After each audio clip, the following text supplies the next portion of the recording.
Hey guys, Doug McIntyre, Fox Sports soccer writer, and I'm joined by a very special guest today, a guy who's uniquely qualified to talk about the big US-Iran game that we're going to see at the World Cup later this year. Afshin Ghotbi was part of the US coaching staff at the 1998 World Cup when the US lost to Iran. He later coached the Iranian national team. He's coached all over the world since then, in China, Japan, an assistant for South Korea at the 2002 World Cup. But we want to hear his perspective on this big US-Iran game. But let's start with 98. What do you remember, Afshin, about that match?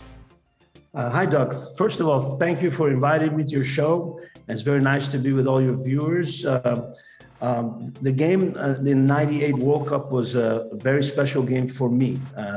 Being born in Iran and having my heritage being from Iran, coming to America as a 13-year-old boy and growing up in America and integrating both cultures in my personality, in my outlook at life, and really to be part of the U.S. national team was a dream.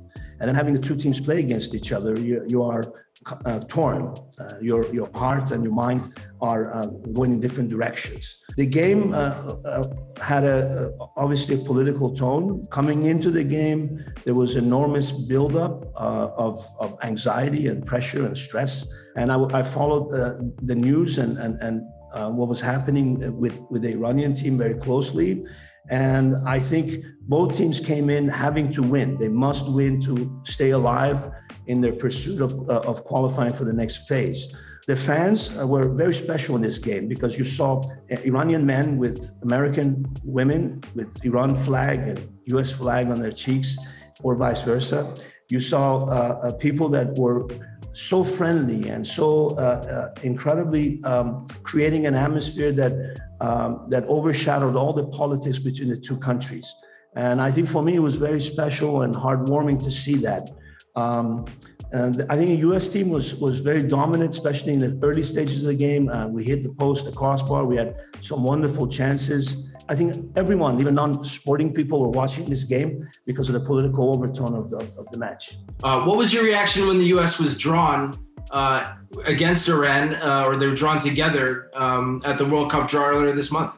It's a typical FIFA World Cup because we always see these particular draws that brings two teams together that are politically in various holes. And when I saw this, I think it's a wonderful thing to see sports bringing people closer to each other. The other opponent that we know for the U.S. is England. American fans know that team inside and out. They watch their players in the Premier League every week. The third opponent to be determined, the U.S. is going to play either Ukraine, Scotland, or Wales. That'll be determined in a playoff in June. But Americans don't know as much about the Iranian team. So what can you tell us about the current team, Team Melli, that the U.S. is going to face in November? This generation of Iranian players is probably the best generation of soccer players Iran has had. And part of it is because 19 of the 23 members are playing abroad. And many of them are playing in the European League and some of the better teams in European football. I'll start with the top of the team, which is one of the most exciting young players in European football, Osman, who was playing at Zenit and was transferred in the last window to go to Leverkusen in German Bundesliga. He scored 10 goals in 14 qualification matches. He scored 17 goals last year for Zenit. So he has a nose for the goal. He has size, he has power. He can finish with both feet and in the air. And one of the things that makes him special, if anybody can go back and watch the Lebanon game against Iran, Iran was losing in the dying moments. And Osman by himself out of nothing scores 2 goals to win the game and get all 3 points for Iran. Added to him is a fantastic player that used to play my former club Persepolis. He's playing at Porto, 21 goals at Porto. He has 8 goals in qualification, Mehdi Taremi. He also has a great nose for the goal. He's powerful. He has quality with his size and speed and action to always create threat and problems. There's a third player that really supports them and complements them, who was the captain of the team.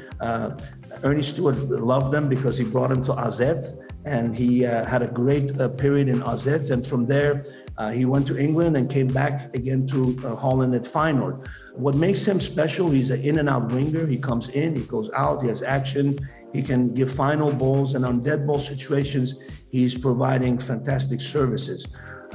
Behind these three players, Iran has a structure that players that are working very hard, physically very strong, and they can do a job defensively for Iranian team. And I believe Iran has the best goalkeeper in Asian football. Minovan in the last World Cup saved the penalty against Ronaldo, is, in my opinion, by far the best goalkeeper in Asian football or Asian soccer. And he reminds me a little bit, especially in his distribution, of Brad Fiedel, because he has incredible range. I think there are very few Asian goalkeepers that have his height, have his personality, and have his radius. So I think it's a really, really special Iranian team. The U.S. team considered a golden generation by a lot of people. I've heard the same thing said about this Iranian team. They're a very strong team, but every team has weaknesses. What are some of Iran's weaknesses, do you think? I think part of the weakness in principle of most of Iranian teams, I was the manager and head coach of the national team for 2 years. And the challenge for me was always keeping the concentration and organization for 90 minutes. And the reaction after good results and the reaction after a bad result. But I think because there's such an incredible anxiety and excitement about this particular fixture, regardless if Iran wins the first 2 games or loses the first 2 games, when they come to that to the US game, I think they bring everything to the pitch. So I think organizational and sustaining that organization and structure for 90 minutes will be the challenge for Iran. And I think both teams, if you look at Iran and US, both teams give too many chances away. And we've seen it in CONCACAF games for the US team, and we've seen it with Iran against South Korea, against Lebanon. And I think if they want to be successful in this World Cup, they have to play with much more compactness in defense and a much better discipline and organization for the entire match. It's the final match of the group stage for both teams, like you mentioned. How do you think that might factor into how it plays out? I think when you look at the games, and anyone that's been in a World Cup, I've been in 3 World Cups with 2 different national teams. And it's nothing like any other competition, because you have a 4-year cycle to prepare the team for a competition. And then all of a sudden, the first game starts. And boom, boom, boom, 3 games in 8 days. And we see the calendar. November 21 is the first game.